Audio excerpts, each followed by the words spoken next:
Anne. Hey John, how you doing? So this is the lovely Anne Ryan in front of me. Will you just tell everyone a little bit about who you are and what you do? Sure.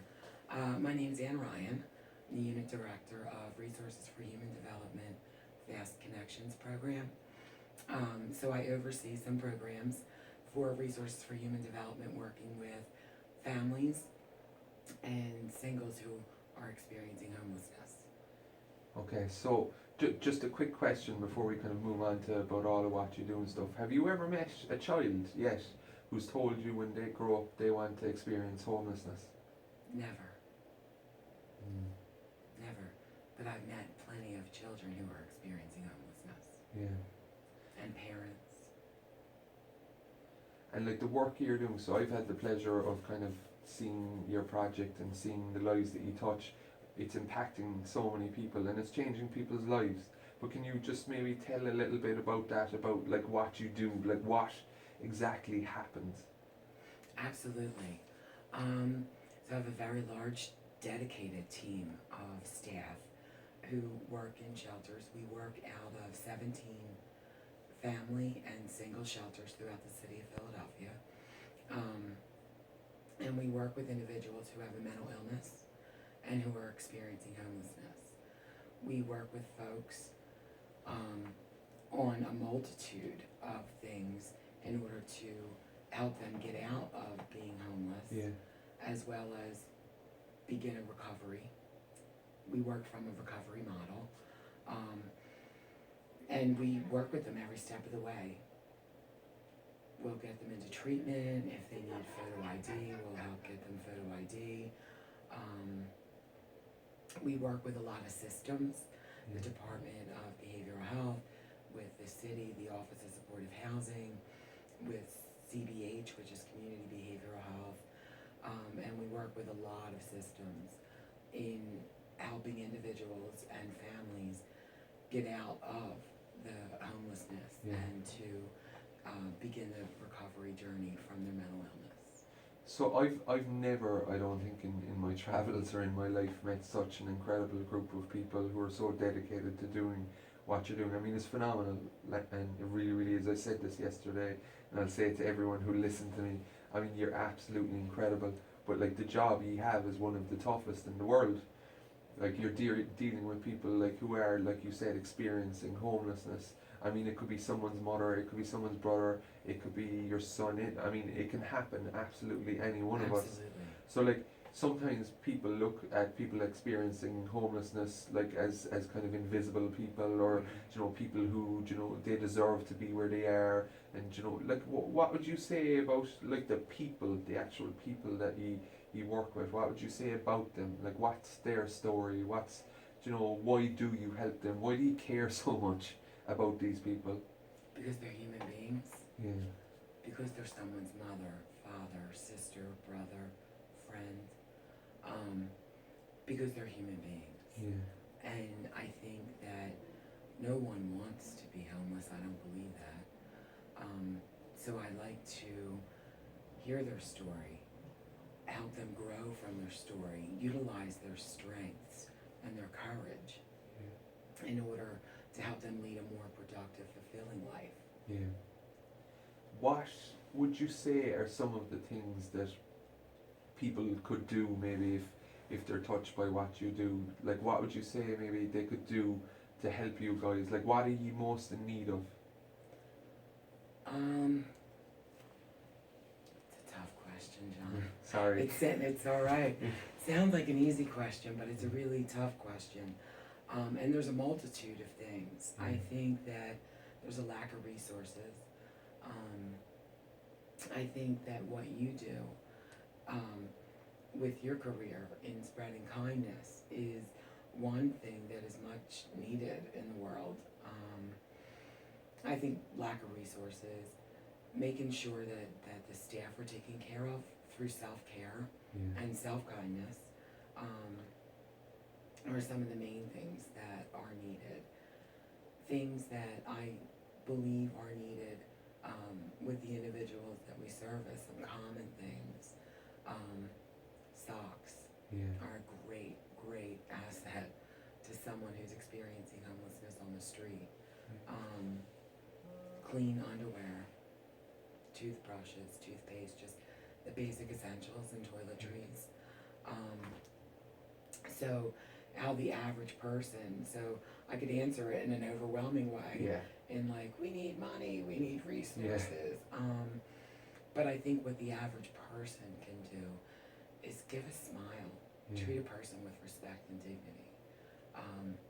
Don't judge them, Yeah. Yeah.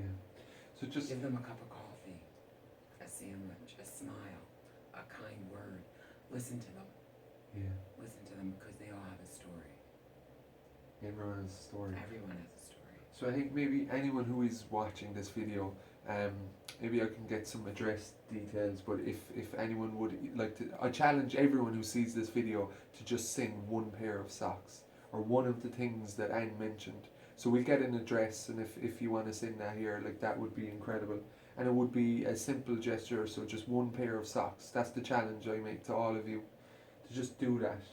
And like, just from kind of your own viewpoint about the impact that you're having, and like you can't really measure it. It's not something you can say, oh, like you can give stats and say we've worked with this many homeless people, or people experience homelessness, and this many people with mental health issues, but like being able to look someone in the eye, and you said this, I think, the last day when I was doing the talk inside, and you spoke after about having like just a simple courtesy of looking someone in the eye and just asking them, are they okay, just maybe even a simple touch, like that's something like you can't really measure. Monetary yeah, value. yeah, Right, you cannot. I think a human touch and just genuine empathy, and listening to someone and giving them the respect that they deserve. Yeah. You can't put a monetary value on that. One of the things that I really value in our program and the way in which we operate yeah, is that we do that. yeah, We do listen to each individual. And part of our process, excuse me, in working with the families as well as the individuals that we provide service to, is we do a personal goal plan. yeah, So we look at each individual and we meet them where they're at yeah, and walk with them through the journey of recovery to get them to where they want to be yeah. and where we know they can be. And like a lot of these people, maybe I think we've said before, a lot of them like have experienced like so many traumatic events in their life that they're angry sometimes. So like you guys are on the receiving end of a lot of anger at times. So like when that happens, like what's your understanding of it? Like, do you know, like when somebody's angry to you, someone you're trying to help, do you know, what's your understanding or thought on that? I think it could be difficult and it could be disheartening, but I think it's always important to remember that it's not personal. Yeah. Their anger is really not personal. Yeah. And when you're the target of that anger, it's not easy, Yeah. but just don't personalize it and try to understand where that person's coming from, Yeah. what they must have experienced, what happened to that person to create that anger. And I think that's one of the biggest struggles.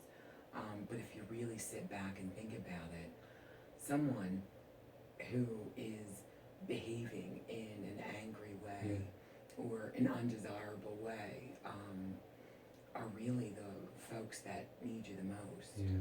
They need the most care and compassion Yeah. and empathy. If you really think about it, because they're in pain. Yeah. They're in pain and they've experienced traumas. They don't trust. Yeah. Do you really think if someone went to the trouble, or if someone went as far as sending money or maybe sending a pair of socks, do you really think that it would make a difference to anyone though? Like it's just a pair of socks. Do you really think that would make a difference? Let me ask you a question, John. Yes. If you had the same socks on for a week straight and it's raining and it's snowing, or if it's hot Yeah. and your feet are sweaty, how good does a new pair of socks feel on your feet? Yeah. Yeah. I think So that's a do great I think answer. it would make So- a difference? So I always. Do you think it would make a difference? I know it'll make a difference. Like I always set the challenge of, like with my talks and everything, you know, of inspiring one person or one person hearing my message, you know. But Again with socks, I don't know if people are going to send socks in. I don't know. I mean, people are busy. And they, I don't know they yet. may not But I send think just socks. I want to make sure But that this even happens. if they don't send socks, Yeah. what if they saw someone on the street and they gave them a pair of socks? Yeah. What if they were walking past someone that 30 other people just walked past Yeah. because it's painful for us as a society to Yeah. see it, so we become blind to it. What if those individuals gave a smile, Yeah. said, "How are you today?" Genuinely meant it, Yeah. bought themselves a cup of coffee, and then gave that other person a cup of coffee, or a pair of socks, Yeah. or a toothbrush, So or a pack of gum. I don't know the price of socks here, but it's just $10, right? So what I want you to do is I want you to buy someone a cup of coffee, and I want you to buy however many pairs of socks, which probably only one. I don't know out of that because it's just one act, right? So it's like one act, One act. yeah. And I think if everyone could commit to just doing one act. So if I go to the dollar store, I could probably buy 10 pair of socks. Oh, sweet. Okay, perfect. God, I need to go there. Price of socks in Ireland is terrible. Yeah.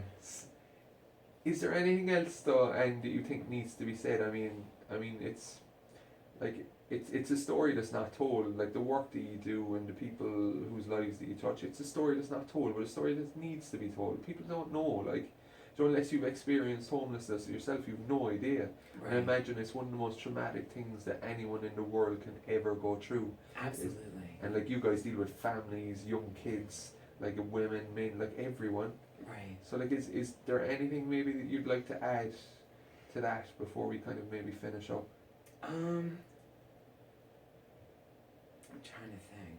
Not really the greatest speaker, John. I think you're a brilliant Um, speaker.